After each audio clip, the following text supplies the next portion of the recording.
Wellness. मैं हूं doctor अनु Dabur, senior rheumatologist eight पारस गुड़गांव। आज हम एक बहुत इंपॉर्टेंट टॉपिक के बारे में बात करने वाले हैं जो इस मौसम में, बारिश के मौसम में जब इन्फेक्शंस का रिस्क बढ़ जाता है तब और भी रेलिवेंट हो जाता है। वो है वैक्सीनेशन। जी हाँ, क्या आर्थराइटिस के मरीजों को वैक्सीन लेनी चाहिए? कौन सी वैक्सीन लेनी चाहिए? उन वैक्सीन के लगने से पहले या बाद दवाइयों को किस तरह मॉडिफाई करना चाहिए जो उन्हें आर्थराइटिस के लिए चल रही हो? इस वैक्सीन को लेने के फायदे क्या हैं और क्या इन वैक्सीन के कोई साइड इफेक्ट होते हैं? आज हम बात करेंगे इसके बारे में। देखिए, ये समझना बहुत जरूरी है कि हर पेशेंट जिसे किसी भी प्रकार का गठिया, आर्थराइटिस या ऑटोइम्यून डिजीज होती है, उसका इम्यून सिस्टम डिसफंक्शनल होता है, यानी ठीक से इम्यूनिटी काम नहीं कर रही होती। इसलिए इन पेशेंट्स में अलग अलग तरह के इन्फेक्शंस का रिस्क बढ़ जाता है, जैसे कि सीजनल फ्लू। बार बार ये पेशेंट्स कहेंगे कि हमें फ्लू हो जाता है, खांसी, बुखार, सर्दी, इस तरह के सिम्टम्स होते हैं। कभी कभी जो दवाइयाँ उन्हें चल रही होती हैं या फिर आर्थराइटिस सिवियर होने के कारण उन्हें लंग में इन्फेक्शंस हो सकते हैं, जिसे निमोनिया कहते हैं, जो अलग अलग तरह के कीटाणु की वजह से, कभी कभी वायरल, कभी कभी बैक्टीरियल हो सकता है।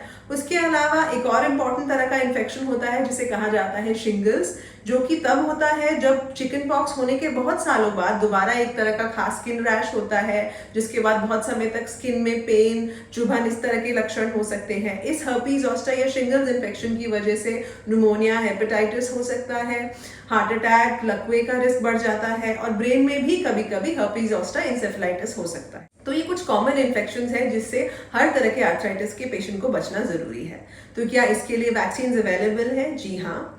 हर पेशेंट जिसे रूमेटॉइड आर्थराइटिस या और भी किसी भी प्रकार का आर्थराइटिस है, जो एक रूमेटोलॉजिस्ट को दिखा रहे हैं, उन्हें हर विजिट पर अपने रूमेटोलॉजिस्ट से अपने वैक्सीन प्लान को डिस्कस करना चाहिए, उसे मॉडिफाई करना चाहिए। तो यूजुअली हम ये करते हैं, अगर आप यहाँ देखेंगे तो मैं आपको ये दिखाती हूँ, ये मैं अपने हर पेशेंट को इस तरह का एक वैक्सीन कार्ड देती हूँ। अगर आपके छोटे बच्चे हैं तो आप सब ने उन्हें वैक्सीन लगवाई होंगी और आपको आपके पीडियाट्रिशियन द्वारा एक वैक्सीन कार्ड दिया जाता होगा।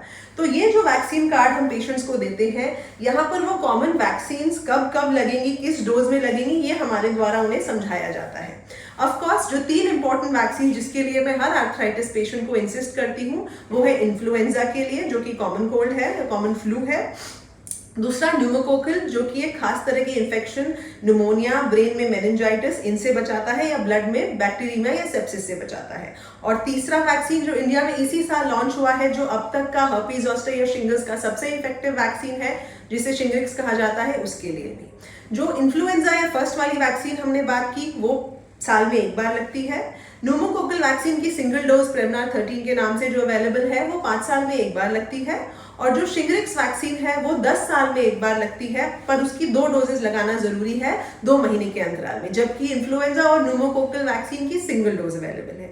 ये वैक्सीन आपके रूमेटोलॉजिस्ट के सुपरविजन में ही लगवानी चाहिए, क्योंकि कभी कभी इन वैक्सीन को लगने के बाद जहां वैक्सीन लगी है वहां थोड़ा पेन, रेडनेस, 1-2 दिन के लिए बुखार आ जाता है, जैसे कॉमन वैक्सीन के साथ देखा गया है, और ये यूजुअली पैरासीटामोल, कोल्ड फर्मेंटेशन से कंट्रोल किया जा सकता है। तो ये कोई major side effects in vaccine के साथ नहीं देखे गए। चीज और ध्यान रखना जरूरी है कि आर्थराइटिस के लिए जो भी दवाइयां चल रही हैं, चाहे वो कन्वेंशनल डीमार्ड्स हो, चाहे टारगेटेड डीमार्ड्स हो, चाहे बायोलॉजिकल्स हो, वो वैक्सीन से पहले और बाद किस तरह मॉडिफाई किए जाएंगे, ये आपके रूमेटोलॉजिस्ट द्वारा आपको बताया जाएगा। क्योंकि अगर उन वैक्सीन को से पहले इन मेडिसिन को चेंज न किया जाए तो 2 प्रॉब्लम्स है। एक तो ज्यादा समय तक अगर मरीज अपने आप से इन दवाइयों को बंद करे तो उनका आर्थराइटिस बढ़ सकता है, क्योंकि कभी कभी कुछ पेशेंट्स में वैक्सीन के बाद आर्थराइटिस फ्लेयर भी देखे गए हैं। और दूसरा कंसर्न है, अगर इन दवाइयों को कंटिन्यू रखा जाए और रूमेटोलॉजिस्ट सलाह के द्वारा बंद न किया जाए कुछ समय के लिए, तो जो वैक्सीन द्वारा प्रोटेक्शन या इम्यूनिटी आपको दी जानी चाहिए वो शायद ना आए, क्योंकि ये दवाई वैक्सीन के रिस्पॉन्स या इम्यूनोजेनिसिटी से इंटरफेयर कर सकती है। सो ये कुछ इंपॉर्टेंट बातें हैं जो हर आर्थराइटिस के पेशेंट को वैक्सीनेशन से रिलेटेड जानना जरूरी है। और वैक्सीन को लिया जाना चाहिए, जैसे मैंने बताया, अपने इम्यून सिस्टम को स्ट्रॉन्गर करने के लिए, ताकि आर्थराइटिस के बावजूद आप इन्फेक्शन से बचे रह सके और एक नॉर्मल लाइफ जी सके। सो सब्सक्राइब कीजिए हमारे चैनल डॉक्टर अनु डाबर रूमा केयर को, और यहाँ पर आपको मिलेगी आर्थराइटिस, उसके ट्रीटमेंट, जीवन शैली, वैक्सीनेशन, मेडिकेशन से रिलेटेड बिल्कुल ऑथेंटिक इन्फॉर्मेशन सर्टिफाइड बाय और DM rheumatologist. Thank you and have a nice day.